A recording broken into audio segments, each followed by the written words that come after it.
안녕하세요. 오늘은 바로 전 한장정리 공부법에서 강조드렸던 행동 영역에 대해서 좀 더 자세히 말씀드리려고 합니다. 이 전 영상은 제가 메인으로 가져갔던 공부법이기도 하고 오늘 말씀드릴 행동 영역 자체도 그 공부법 틀 안에서 다뤄지는 거니까 안 보고 오신 분들은 꼭 보고 와주시고요. 이번 영상 끝까지 보시고 제가 고정 댓글에 수험생활 때 직접 썼던 각 과목별 행동 영역 PDF로 첨부해 드릴 테니까 보시면서 행동 영역을 어떻게 쓰면 좋을지 감을 잡으셨으면 좋겠습니다. 저번 영상에서 문제들로부터 행동 영역을 뽑아내라고 했었고 이를 한 장 정리본에 반영해서 체화하라고 말씀드렸었죠.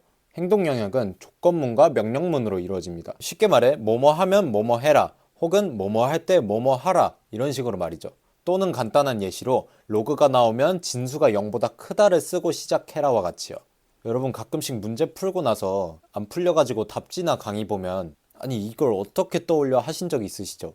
본인이 생각했을 때 이건 좀 비약적이다 라고 하는 것들, 하지만 비약적이다 라고 하는 거는 개개인마다 천차만별이란 말이에요. 나한테는 비약적인 것이 남한테는 당연한 걸 수도 있죠. 그래서 이런 비약적인 걸 좀 없애주기 위해서 행동 영역을 통해서 당위성을 부여를 해주는 거예요. 수열을 함수 관점으로, 즉 그래프 관점으로도 볼 수 있어야지만 풀리는 문제가 있다고 칩시다. 처음 이 문제를 접했을 때는 생각을 하겠죠. 수열에서도 그래프를 끌고 올 생각을 어떻게 해. 하지만 여기서 내가 수열이 나오면 그래프로 볼 준비를 항상 해놓아라. 같은 행동 영역을 뽑고 다음에도 이걸 적용하려고 계속해서 반복해서 하다 보면 수열 문제를 봤을 때 바로 그래프를 떠올릴 수 있는 수준까지 됩니다. 수열이 나오면 이라는 조건문이 트리거가 되어서 앞으로 수열을 보면 그래프를 떠올릴 수 있는 거죠. 이것을 우리가 체화라고 부르는 거고요. 이 체화가 우리의 목표라고 말씀을 드렸었습니다.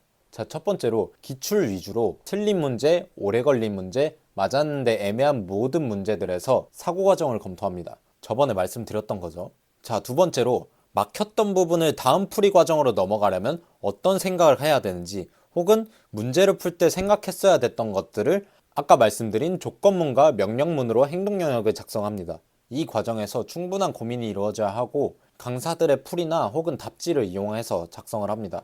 인강을 보는데 이 강사가 내가 생각하지 못했던 것들을 막 말을 하면은 그것들을 다음에 다른 문제를 풀 때 생각해내려면 어떤 행동 영역을 써내야 할까를 고민하는 겁니다. 자, 작년 수능 14번 문제로 예를 들어 봅시다. 내가 이 문제를 틀렸거나 푸는데 오래 걸렸다고 해봅시다. 사람마다 여러 가지 이유가 있겠죠. 첫 번째로 이 차함수를 그리면서 경우를 나열해보지만 주어진 식을 만족시키는 k의 값을 못 찾은 경우입니다. 이때 필요한 태도 중 하나가 기준을 잡고 그래프의 경우의 수들을 나열하라입니다. 아마 많은 분들이 2차 함수도 대충 여러 개 그리면서 관찰을 하다가 정작 정답이 되는 경우는 놓치셨을 거예요. 특히 이 문제에서는 정답이 되는 상황이 이 아래쪽에서 y t 그래프를 그렸을 때 상황이라 더더욱 놓치기 쉽기도 하고요. 문제에서 정해지지 않은 건 y t의 그래프와 x가 2보다 클 때의 2차 함수 그래프입니다. 변하는 게 두 개면 하나를 고정해 놓고 다른 하나를 변화시키면서 관찰을 해야겠죠. 해보시면 아시겠지만 y t를 고정시켜 놓고 2차 함수를 변화시키는 게 낫겠죠.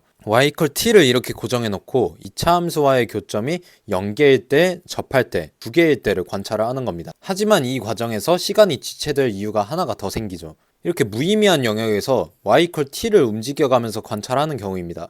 물론 어떤 문제인지 알아보려고 처음에 한두 개 그려보는 건 괜찮다만 여기서 답이 되는 상황은 절대 나올 수가 없어요. 항상 특이한 경우를 봐야 돼요. 대부분의 두 그래프를 관찰하는 문제에서 접할 때가 답이 되듯이요. 이 문제도 마찬가지예요. y t를 처음에 고정시켜서 관찰할 때 어디다 고정시킬 거냐, 언제가 제일 의심스러운 상황이냐 할 때 여기 아니면 여기가 나와야 됩니다. 무조건요. 고정시키고 나서도 2차 함수 또한 직선에 접하는 상황을 먼저 봐야 하고요. 지체하지 말고 다른 상황이 아닌 제일 의심스러운, 즉 특이한 상황을 관찰해야 되는 거예요. 수능 문제 특성상 그런 곳에서 답이 나올 수밖에 없기 때문이에요. 자, 그렇게 해서 이 첫 번째 경우에서 두 가지의 행동 영역을 뽑아냈습니다. 변하는 것이 2개 이상일 때 기준을 잡고 경우의 수를 분류해라. 또 경우의 수가 여러 개일 때 답이 되는 상황은 특이한 상황이다. 번외로 일신되는 상황이 있으면 지체하지 말고 시도하라. 그리고 이 문제에서 뽑을 수 있는 사소한 행동 영역을 또 살펴보자면 처음에 이 3차 함수를 그릴 때 2,5를 지난다는 걸 반영하지 않고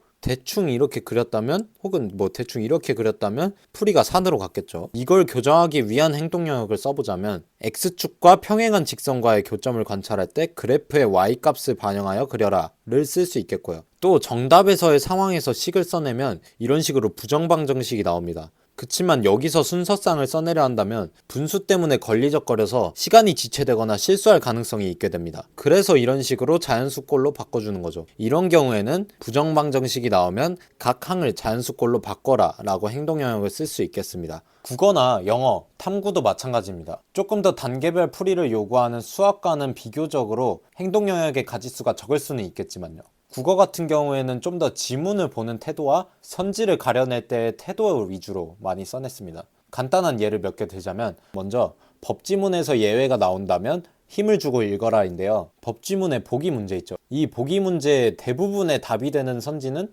이 예외를 다루는 경우가 많단 말이에요. 실제로 제가 항상 생각하고 있던 행동 영역이고 당시 수능에 법지문이 나왔었고 보기 문제도 맞출 수 있었습니다. 또 선지를 읽을 때 예를 들어 이번 선지를 읽는데 이런 내용이 있었나 싶은 적이 있죠.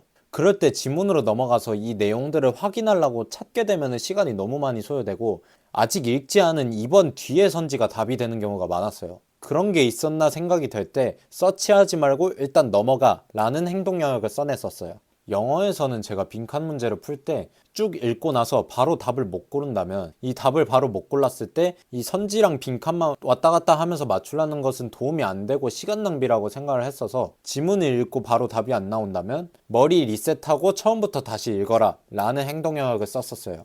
행동 영역을 쓸 때 주의사항이 몇 개 있습니다. 첫 번째로 다른 문제에도 적용할 수 있도록 너무 세부적인 행동 영역은 쓰지 마라입니다. 내가 만약 어떤 문제를 푸는데 2차 함수의 대칭성을 체크하지 못해서 시간이 오래 걸렸거나 틀렸다. 그러면 행동 영역을 뽑아낼 때 2차 함수가 나오면 대칭성을 체크하라가 아닌 소재의 특이성에 주목하라가 다른 문제에 적용될 수 있는 가능성이 높겠죠. 소재의 특이성이라고 하면은 뭐 입차함수뿐만 아니라 기함수, 우함수, 뭐 선대칭, 점대칭, 삼각함수, 직선, 주기함수, 뭐 직각삼각형 등등 많기 때문이에요. 두 번째 주의사항은 기출이 기준이 되어야 한답니다. 제 영상을 보시고 바로 적용하시겠다고 해서 아무 문제나 잡고 바로 행동 영역을 써내는 건 비추드려요. 웬만하면 기출로 하시고 시간이 많이 지나서 내가 이제 좀 행동 영역 쓰는 게 익숙해졌다 싶으면은 그때부터는 실무나 엔제에서 쓰시는 것도 추천을 드립니다. 그리고 마지막 주의사항으로 본인만의 행동 영역을 써내라입니다. 문제풀이 강의 듣거나 하실 때 강사가 한 말을 그대로 다 행동 영역으로 바꿔서 적어내는 것보다는 제가 예시에서 보여드린 것처럼 핵심은 이 문제가 되는 부분을 해결하려면 어떤 행동 영역을 써내야 할까 하고 내가 직접 고민을 많이 하고 써야 한다는 거예요. 그래야 본인에게 더 도움이 되고 본인이 체화하기에 더 수월하기 때문이에요.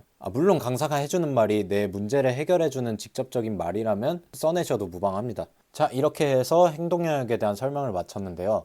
아마 처음에는 하나 써내는 것도 좀 막막하고 오래 걸릴 거예요. 시행착오가 많이 있을 거고 처음부터 제가 말씀드린 것처럼 주의사항을 다 지키려고 하고 완벽하게 해낼 필요는 없습니다. 저도 익숙해지기까지 시간이 되게 오래 걸렸거든요. 행동 영역을 쓰는 것에 대해서 좀 감을 좀 잡으시려면 이 영상도 많이 보시고 제가 고정 댓글에 첨부해드린 제가 직접 썼던 행동 영역 PDF 파일 참고 많이 하시고 양승진 선생님 기출코드 강의 몇 개 들어보시면 도움이 많이 될 거예요. 행동 영역 자체에 대해 궁금한 게 더 있으시면 댓글 달아주시고 그러면 제가 바로 답변 달아드리거나 바로 다음에 있을 한장 정리 공부법 Q&A 영상에 포함시켜 보도록 하겠습니다.